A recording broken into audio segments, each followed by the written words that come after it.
you would see that they are the same. But isn't that, if you put it in a very abstract way, but if you are a white person in Africa, you know, you're going to have a very, very... I don't know where you're going with this. If you're a dark person in Africa, Yeah. you are going to look a lot lighter if you go to a person that is extremely dark, and you're going to look pale when you go to one that is extremely, extremely dark. And your color doesn't change. So that's exactly the same. You're just making it very abstract. It's the same principle. I admit I've never thought of it in quite those terms. Yeah. But I think we've got the same kind of idea. Yeah. And actually, you can do the same sort of thing here. Put a person, say, of neutral skin tone here and here, and then put the colors around it. Probably the one that you put here is going to look like it's a darker tone. Yes. The picture of the person here is going to look like it's a lighter tone. It's a sort of contrast effect where the difference between what you're looking at and the surroundings is exaggerated. It's easier to do that on the piece of paper than on the screen there. Yeah. And this is considered adaptive too because it helps you identify object boundaries and object edges quicker if you have this kind of exaggeration. But it's another case of where there's a disconnect between your sensation and consciousness because your sensation is telling you those two things are very different. One of them is darker than the other. Now this uses brightness. You can also see the same thing with color. Okay, on the left, the two gray squares are actually the same color, but the leftmost one looks a little bit darker because it's surrounded by the lighter yellow. The one on the right looks a little darker, or sorry, looks lighter because it's surrounded by the darker orange. What about the gray? They look the same to me. Yeah, they're not near as markedly different. It's not as markedly different as the brightest one, yeah, which is why I did that one first. Okay, here, hopefully this will work. Take a look at this gray. Now, presumably, at this point, it pretty much looks the same gray all the way around the ring, right? Okay, It's not blue. No, it's actually green. No. What I'm going to do is block out the border between the red, or sorry, between the blue and the yellow. Now it's really got me confused. Yeah. Okay, I'm trying to block out that border. Now look at the right half and the left half of the ring. The right's skinnier than the left. The context is having an effect here. Now, if I give you if I show you the border, that can often nullify that effect, and it'll just look the same all the way around. But if I block out that border, Makes a big difference. I'm really messing up the video by walking in front of this all the time. Oh, you're fine. Who uses these principles in everyday life? Do landscapers use it? They can, landscapers, advertisers. I mean, if they wanted to draw your attention to something, for example, this would be the sort of thing that they could do. They could make it very different from its background, so they can stand out. So they could certainly be used in any sort of visual display or graphic display. Oh, I'll be home before 10 o'clock. Can I call me back in? Okay. So is that circle the same? Yes, the circle is the With same. the color? Yes, it actually is the same. Okay. Again, your visual experience of it is determined not just sort of by the object, but by the context in which that object is embedded. You disconnect between the perception and the actual state of the world. There are several well-known visual illusions. I'm just going to give you two of them that also underscore this point. Look at the two black arrows on the left, top left. Which of the two horizontal lines is longer? The one with the arrows pointing outward, the one with the arrowheads pointing inward? They're the same. The outward would look longer. The outward looks longer. They're actually, you guessed it, they're actually the same. Yeah. Why? The reason for this is still under debate. Okay, one of the more popular explanations is called a carpentered world explanation, and is based on our experience with carpentered architecture. The line with the arrows outward is typical of corners that are closer. You see this is kind of like wall A. Right there. Okay.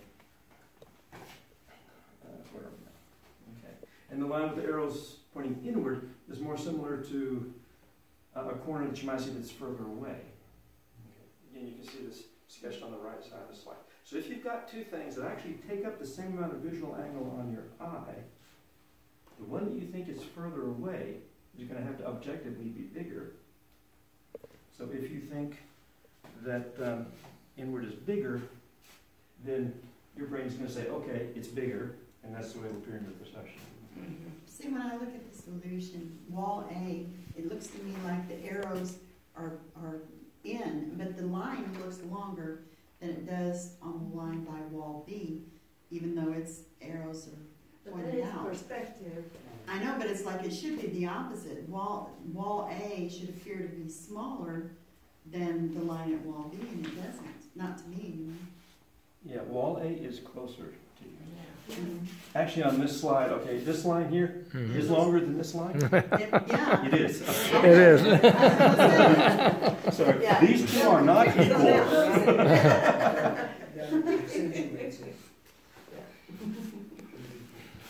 I've put up enough things that are equal. You're starting to make the assumption they're all equal. You can condition. Yeah, these two are not equal. Well, it's just that was your point there, was that the lines are the same. The reason why they look different is the way that the ends point. And yet that's not That's on the that case in side, the though. illusion. Only on There's a that. limit to what I could find on Google Images. Okay. What is the point of the illustration on the right? Well, the point of the illustration here is notice that a line that might have arrows pointing outward. That's what you might see if you're in an interior room and the corner is relatively close to it. Okay. If you see the arrows pointing outward, that it would be a corner that's further away from you. Okay. So if you've got that, go back to the case where the two lines would actually be equal in length. If you think one of them is further away, based on the way the arrows are pointing, if you think it's further away, but it's actually taking up the same visual angle, the same size on your eye, well, it's got to be bigger. Okay, something that is smaller and something that's closer to take up that same visual angle is going to be smaller. Okay, so if you've got something, okay, let me try this because you still look puzzled. Let's see if you've got something that takes up 5 degrees along the back of your eye. Okay, well, a close object can take up 5 degrees if it's relatively small, but an object that's really far away has to be really big to take up that same amount of size on the back of your eye. Does that help? Sort of, okay. We'll go to the next one, which kind of plays along with the same ideas. Well, think about the sun. It's humongous, and yet it's so far away from us, it That- looks so small. I'm glad you brought, excellent example. Glad you brought that up. The sun and the moon take up basically the same visual angle. That's why we get nice solar eclipses. Okay, they're the same size. But the sun is much, much further away. Moon is much closer. Well, the moon is much smaller. Okay, so something that's smaller that takes up a given visual angle has to be closer than something that's further away. Glad you brought that example up. It's good. That's why they gave you that extra nickel. This one's called Ponzo. Look at the two horizontal lines on the left. What on the top probably looks bigger? I'm not going to ask you because by now you're going to tell me they're both the same. They are both the same. It looks bigger. Why does it look bigger? Somebody mentioned visual perspective a slide or two back. Visual perspective. These two lines look like perspective lines. If you want it concrete, think about a railroad track. You've got two horizontal lines, and imagine them on a railroad track where you've got the perspective going back. Well, if these might be the same size in the picture plane, if you're thinking in depth, this one has to be bigger. Okay? And in fact, look, it overlaps the rails, whereas the one down here doesn't overlap the rails. Now, why does this happen? Well, the world we live in basically has visual perspective. It took us till the Renaissance to figure this out. Okay. Actually, that's not quite true. If you look at some cave paintings in Lascaux, for example, they have very good perspective in them. But somewhere between Lascaux and a few thousand years after that, we forgot about perspective. We stopped using it. And in general, when you look at pictures, could be photographs, could be real life scenes, Think about what's in the picture plane. Usually something that is a little higher up in your picture plane is going to be further away. Well, again, if it's further away, you're taking up the same visual angle as something closer. It's got to be bigger, so the line on top looks bigger. So can I interject? Yeah. So we were talking about relationship, and in some way, what is happening, what I'm placing over this is that the change from 2 dimensions to 3 dimensions has a role in how that perception is interpreted. So the dimensional difference is what I think is continually being highlighted in terms of a relationship, and the relationship changes immediately from 2 dimensions to 3 dimensions as one. Yeah. With these examples I've gone through here, dimensionality is important. Some stuff we're going to get to later is not as important. If you think about the eye is we have 2 eyes, most of us, and they're 2-dimensional, I'll say displays, because I don't have a better word. But what the brain has to do is take these 2 different 2-dimensional displays and recreate a 3-dimensional world from them. Now there's some other problems with that we'll get to in a couple slides. But in doing this sort of creation, it doesn't always do it quite right. Now by right, I mean conforming to what's in the physical world. It'll often do it right in terms of what's advantageous for us to survive. Okay. But it's bigger because it's using this strategy that you've used your whole life, involving linear perspective. A disconnect between what you're sensing and the state of the real world, or between what you're conscious of, maybe I should say, and the state of the world.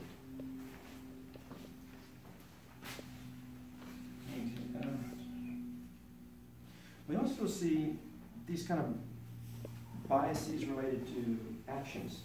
It's a relatively new area of investigation within psychology. It's called action-specific perception.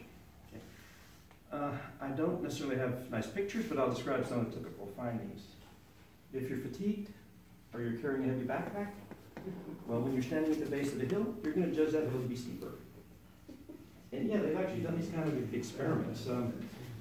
In Virginia, I think at one of the colleges there, one of the professors drug the students outside, put on the backpack, how steep is that hill? And the students had to indicate the steepness by various ways. One of the ways was just kind of indicating it this way. And pretty much all of the measures that they used, if they were wearing something that was heavy, or if the student happened to be tired that time of day, they gave judgments that were steeper. It's if their interpretation of what they were sensing was biased by their particular physical state. What's another one? Collegiate softball players who are hitting well, when you show them several possible ball sizes and ask which one is the right size of the ball. And again, these are people that play ball, they know the ball size, they'll still pick out a size that's bigger than what it actually is. People who did well on a stimulus based on the old video game of Pong, which I'm guessing most of us in this room remember. Not all of us, but most of us. Judged the paddle to be bigger, or the ball to be moving slower when they were winning. And when they were losing, they judged the paddle was smaller, or the ball was moving too fast. So we're natural born excuse makers. Which pretty much goes into a whole other realm of social psychology. You know, is my expertise, but yeah, I mean, there's something called like the fundamental attribution error. Whenever something goes in our way, we did it. We did good. But if something goes wrong, the circumstances, not our fault. So yeah, we are natural born excuse makers. Anyway, in all these sorts of cases where there's optical information about the hills, the softball, the Pong stimulus, this was all the same. Okay, but the perceived steepness, the perceived size, the perceived speed was influenced by people's actions and potential interactions with it. So context and background knowledge influence your experience of a scene or an object. Okay, the last of this sort of abstract thing I'm going to talk about before moving to the third problem, kappa effect and tau effect. Kappa effect involves the influence of space or distance on your judgments of timing. Tau effect is the flip side of that. It's the effect of time of judgments, or sorry, it's the effect of time on judgments of space or distance. So on the slide I've got the textbook examples of these. Let's say we've got 3 events that occur in time. So we've got 3 lights that are coming on. That are very cleverly labeled A, B, and C. Okay. In the kappa effect, let's say B is a little closer to C. B is spatially closer to C. Well, then the duration between when B and C comes on is going to be judged as less than the duration between when A and B comes on, even if that physical duration is exactly the same. So if you shrink the space between them, you also kind of shrink the time to move between them, or you shrink the perceived time to move between them. So the kappa effect, judgment of, effect of space, and judgment of time. Again, tau effect, just the opposite.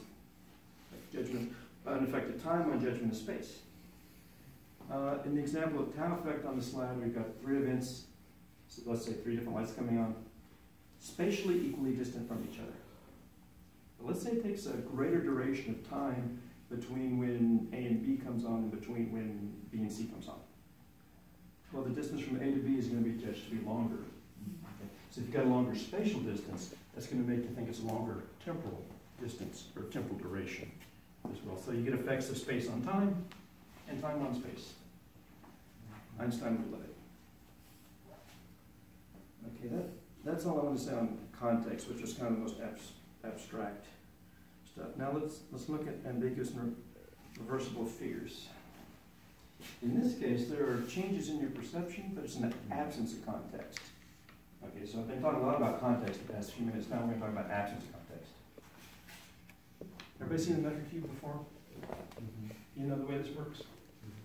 Recall it, but I remember thinking about it. We'll stare at it for a few minutes and then you'll see what happens.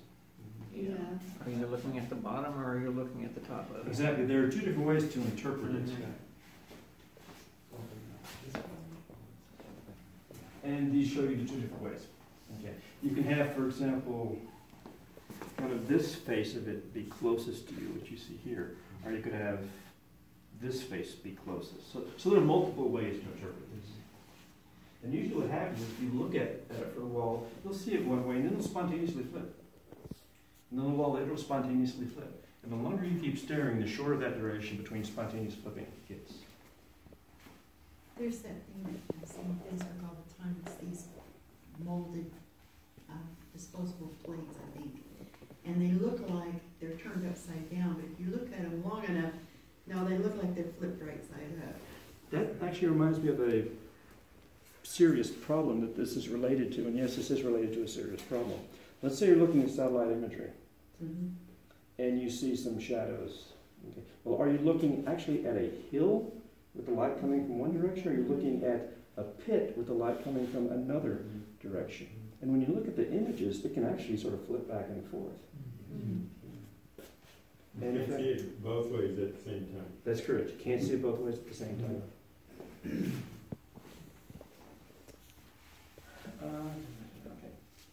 Okay, so why did I show you this? Okay.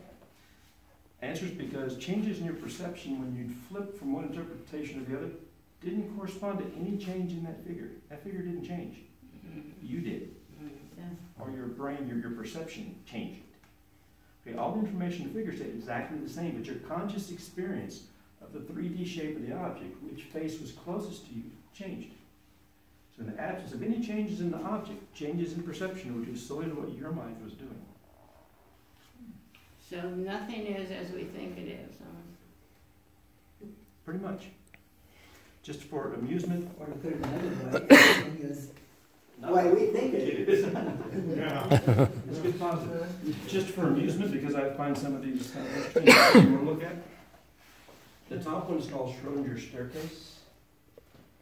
Which side is closest to you? The side that's labeled A or the side that's B? You can pretty much see it either way. On the right is another famous example. You may have seen this. It's called Rubens' faces bases. You can see it as either a base, or you can see it as 2 faces. I don't know if the one on the left has a name, but I think of it as the Bill Clinton figure. Because it's either a woman, it's a woman or a man playing saxophone. Yeah. That's great. The one in color at the bottom is actually a famous painting by Salvador Dali. It's entitled The Slave Market and the Disappearing Bust of Voltaire. Can Can y'all see the two different interpretations, or do I need to do some pointing? I'll do some pointing. That's the best that I I think can so. see. Oh, I see, yeah. Here's the bust of Voltaire. Mhm. Those would be like eyes. But then, can you see two nuns Yeah. instead of the eyes? Two nuns Coming- in the slave market. Well, two people kind of dressed pilgrish, nunnish like, whatever, head and head coming through an arch. Yeah, I saw Yeah. them first and then the bust came through.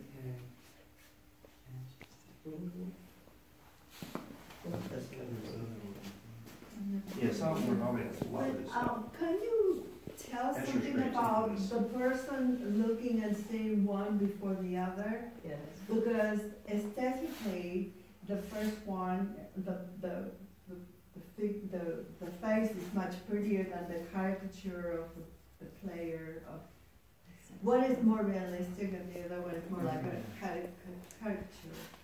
So can you tell psychologically what the I'm person going is to- this one I'm going first? to guess somebody has probably looked at that. It's not something that I know about, but there are a number of projective tests like that in psychology where people see something Yes. ambiguous and they have to describe what they see, Yes. and that supposedly gives insight into their psych state. I don't know if this has been used for that kind of stuff. Probably has been, but it's not something I know. I see those tests all the time. I find it interesting because it assumes everybody is operating within the same parameters of knowledge, and I don't think that can be the case. But it could be aesthetically oriented.